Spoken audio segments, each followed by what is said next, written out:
Hello dear colleagues, welcome to our T Club, and we're happy to continue our discussions on how to integrate STEM into our teaching using different techniques and activities. Thank you so much, Tolunay. And as you already said, we're continuing to talk about STEM. And in particular, as you remember, the previous discussion was more about how to prepare our students to the content or to the challenge. And we specifically discussed the techniques and methods in teaching new vocabulary. So as we mentioned before, when we pre-teach the new vocabulary, it was more of a helping the students understand the words, plus prepare them and have a smooth transition of, introducing the topic as well. In the second stage of the lesson, we are going to look at the challenge part. Yeah. So why don't you take a look at our demonstration lesson and note down how did the teacher start the second stage. Okay, without further ado, let's watch the lesson. Sure, let's do it. Now, as you noticed, what are these things that we looked at, the vocabulary we looked at? These are all the elements that could be found in food, right. Now, you have, I need your help, okay? I have 2 daughters, okay? They're growing, and I want them to grow healthy and strong. Now, your task will be is to create one-day meal, okay, that is balanced and healthy. For who? For my daughters. Daughters? Yeah. Like 5 and 2-year-old daughters. Okay? So, before you write down a meal plan, you probably need to think, what is a healthy, or what makes a diet healthy and balanced, especially for children? Okay? So I want you to work in pairs and search what is a healthy and balanced diet. For the boss, yeah? Yes. For little children or for children. Okay? I see. Now, before you continue, you need to answer to the question, and you need to make sure that your meal plan for one day is done. Okay, so let me explain, and then you can continue working, okay? So, before you go, you need to answer to the question, what makes a diet healthy and balanced for little children, right? And when you write a meal plan for one day, you need to make sure that your food provides growth, provides energy, and provides health.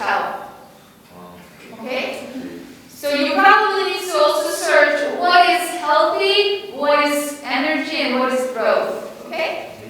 So what makes our food, or what gives us energy, growth, and health, and what makes our diet healthy and balanced. Okay? Now, what is your task out there? Our task?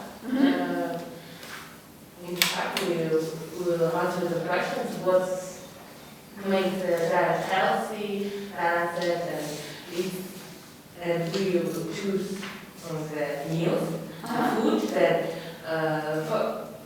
helps us for growth, energy, and health.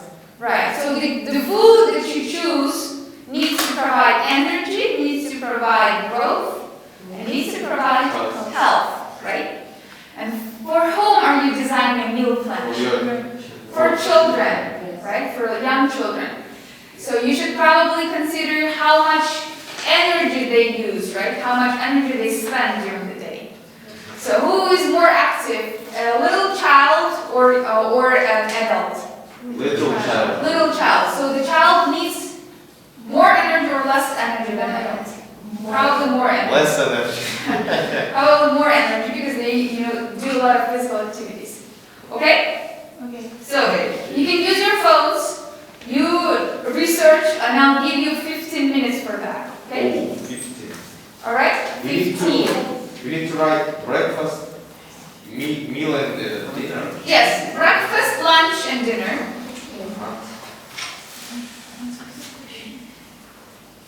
Question.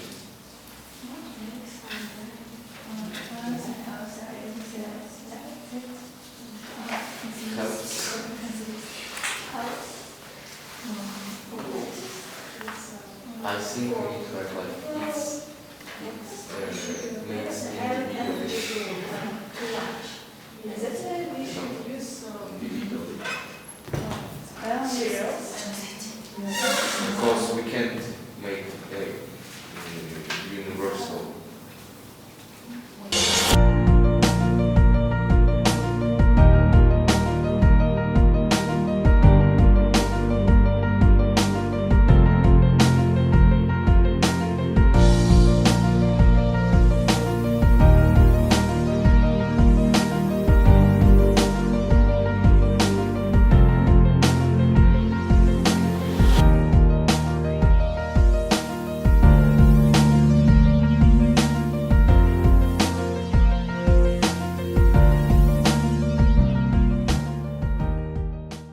All right, thank you so much for working hard on making a food plan for my daughters.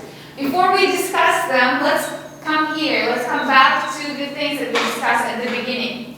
So remember, you said that you categorize these foods into these 3 categories, right? Now, after you had some research, after you've done some readings, is there anything that you want to change from the list? Because we say that health, what gives us health? Vitamins and minerals, right? Now, what gives us growth, like muscle growth? Proteins. Now, energy? Fats and Carbohydrates. Now, look at this list of words. Do they fall into the category of protein, fats and carbohydrates, minerals and vitamins here? Analyze it and maybe rearrange the chart. Cereal. Okay, cereal. Why? Do they have minerals? Does cereal have vitamins and minerals? No. No, it's plain, mainly sugar, right? It's full of energy. Mm-hmm. Okay, what else? Meat. Meat. Meat. Okay. Carrots, apples, they're vitamins and minerals. Milk? Yes. Okay, so growth. Are we keeping milk, cheese, meat, apple, and orange juice? Fish, winter. Apple. No. Does it have protein? No. No. Mm-hmm. Now, energy. Beans. Taking it away. Okay. Yeah. And cereal? No, we keep No. We keep cereal. Meat. It's for growth. Okay. But meat can have some fats, right? Yeah. Okay. Sauce. That's all Okay. I think we need to add here something else. for growth. For growth. Yeah, for vegetarian, for example, people who do not eat meat usually have beans for proteins. And beans are full of proteins as well. Okay, that's great. Thank you so much, guys. Now let's look at your plans. Okay? Same what we did right now. I want you to analyze each other's charts and comment. Do you agree with this plan or no? Okay? So if we look at this question, what makes a diet healthy and balanced? So what can we give? What kind of answer can we give? Meals? That included all vitamins, nutrients, carbohydrates, On the right and order. proteins. Right. Now, another question. Amount. Does it matter how much fat or how much carbohydrates or how much proteins you eat?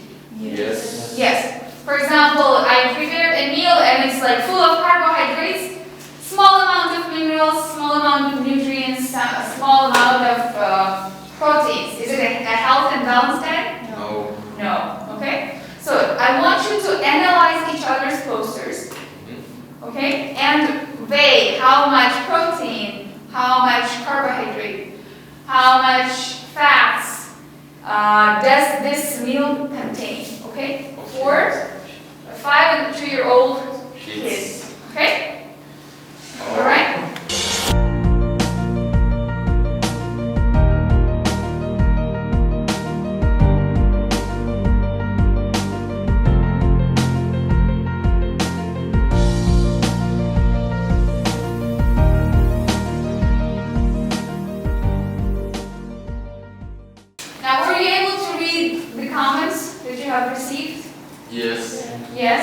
So were you able to fit? No. Was your meal plan, No. created correctly? No, why not? Because baked chicken is not. It's healthy. I think. Baked chicken is Baked. most Baked. healthy. The baked chicken? Yeah, but here I like baked. I think chicken with soup is more healthy. Okay, but baked chicken, it depends. Are you putting a lot of oil in there? No. Can you No. say bouillon or something like that? Yeah. Yes. Alright. So you disagree with the comments? Yes. Yes. Uh-huh. Okay, but is there, after you have received the comments, is there anything that you want to change? No. Say it's perfect. I'm not agree with a lot of bread. It's Uh-huh. Bread is Why? not healthy Wow. in a big Yes. quantity. Yes. What? If it a lot. Yeah. They eat bread at breakfast, at lunch, and dinner too. if One piece of bread? yes, yes. Okay. One For example, piece. if you eat meat and you don't drink bread, it's already not good for children. Uh-huh. So here we come to the question, how much bread are you proposing? Okay, so maybe next time you make it more specific then. So you include how many grams of chicken, how many pieces of bread. So it's, for us, it's easier to see, is it balanced or not? Because when you just write bread, sausages, pasta, So or rice, sausages. we are not sure like how much of this you're giving. Maybe you're Sausages. giving 20 sausages. Maybe you're giving one sausage, right? It's unhealthy Why? because the little baby can't eat the rolls. It's unhealthy for them. Why?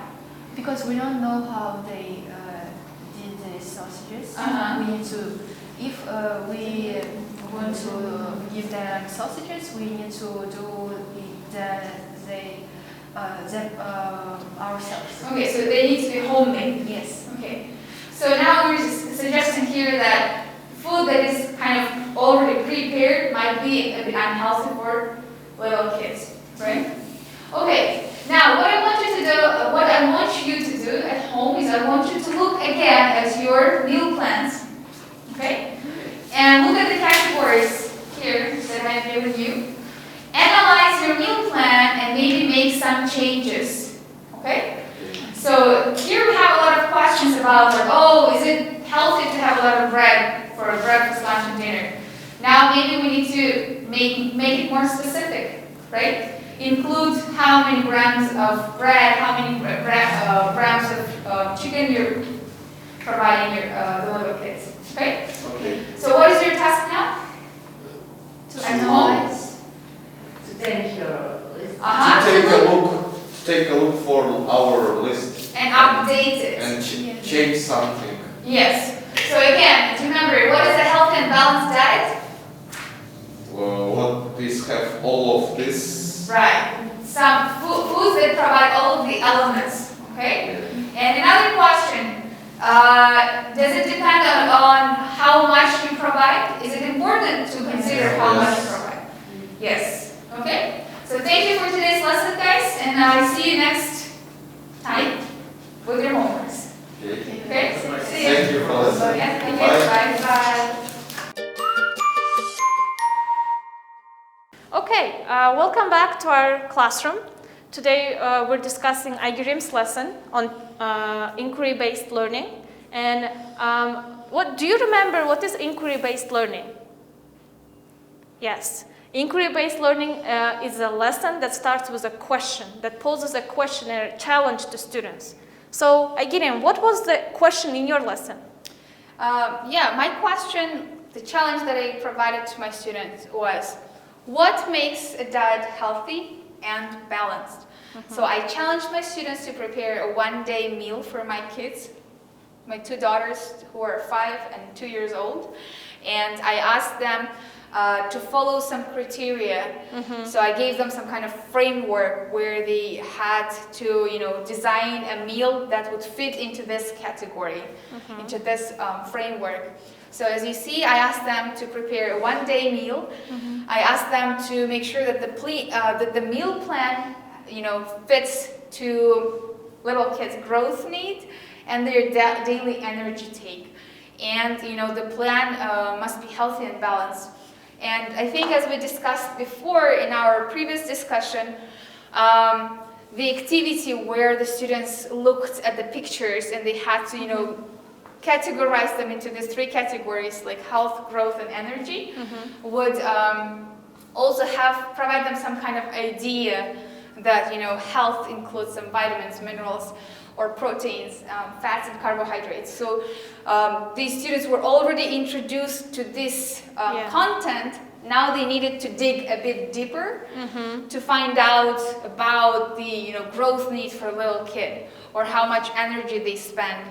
And the meal is balanced, because we discussed that the meal should be balanced, which means that each category is balanced. So it means like they do not prepare a meal that is full of carbohydrates, but there's not much minerals or vitamins in it.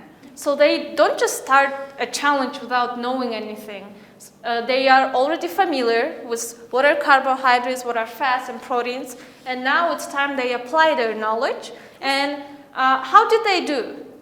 Well, I gave them some time. They worked independently with their group mate to do some research on what is a healthy and a balanced diet for a little kid. And then after they have done this research, they needed to prepare a meal plan. And as you noticed, each of them had to write a poster with like what food or what meal they're preparing for breakfast, lunch, and dinner for the little kid. And after they've done this, poster, after they've done some research, we came back to the classroom as an open class, and we made sure that they all understand what is healthy and balanced diet. And they had to redo the activity where they look through the list of things that they've written for each category. And as you notice, there are some words that are missing. That's because the students already have some kind of idea of what is a mineral, what is a vitamin, what is a protein, or what is a carbohydrate or fat. So that's why some of the foods that they put into this category did not actually fit into this category, so they had to rearrange it. And that also was another way of making sure that the students understand the content. Okay, so that really sounds interesting and provoking, like lots of thinking, analyzing, and researching.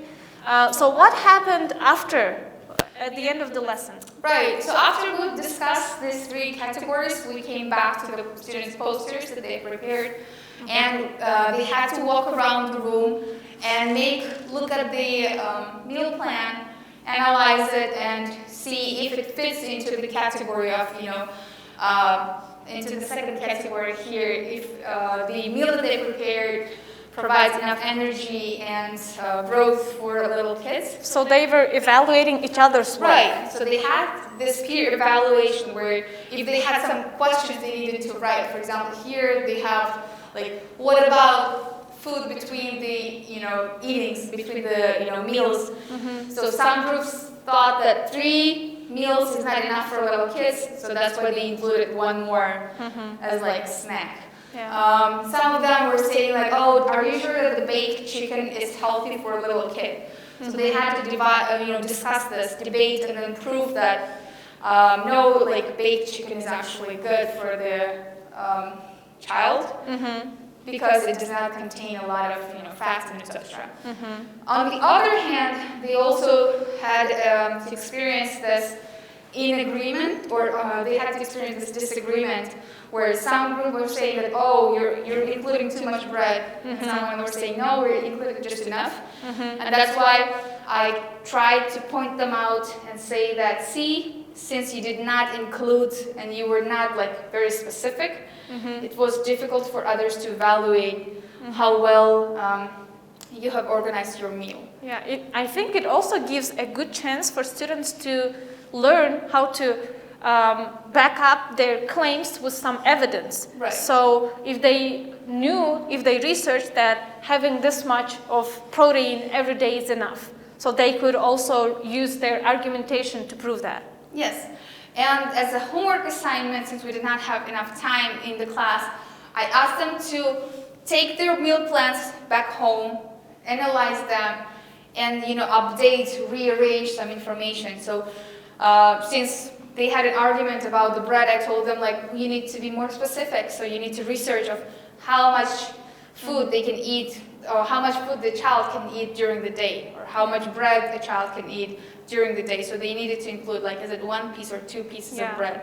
So they needed to update their plans. So your inquiry process does not just end during this lesson or the previous lesson. It continues, and I think you can also extend the activity, right? You can just tell your students, okay, do and examine your own meal, your family's diet, or make a plan for your family's diet. How do you do that? So they can use all of this knowledge and make it work in their own lives. That's important for them, right? Exactly. So with the knowledge that they gain during this research, during the lesson, they can actually, reflect it, they can mirror it into their own lives and see like, oh, on my table I do not see a lot of colors, I do not see a lot of vegetables or greens. That makes a sign, oh, I need to include something more than just bread or meat.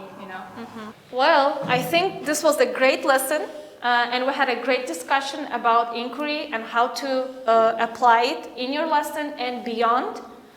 Yeah, if we just summarize what we've discussed during the previous discussion and today's discussion, when we prepare a lesson that is more of an inquiry-based approach, please make sure that you pre-teach the vocabulary, the necessary vocabulary for your students, using various techniques. For example, the technique that I've used, like mingling with cards. Also make sure that your questions are arousing some interest or curiosity, and the task is quite specific, where you provide some criteria and you give some kind of framework for your students. Yeah, and most importantly, remember that your students don't have to know all the answers, and you don't have to know everything because you are English teacher, but it's an encouragement for you to try and learn together. Please try this lesson with your own students and provide us some comments and feedback. How did it all go? Using our Linguas Facebook or Instagram pages. I hope you enjoyed today's discussion, and we'll see you next time. Bye-bye. Bye.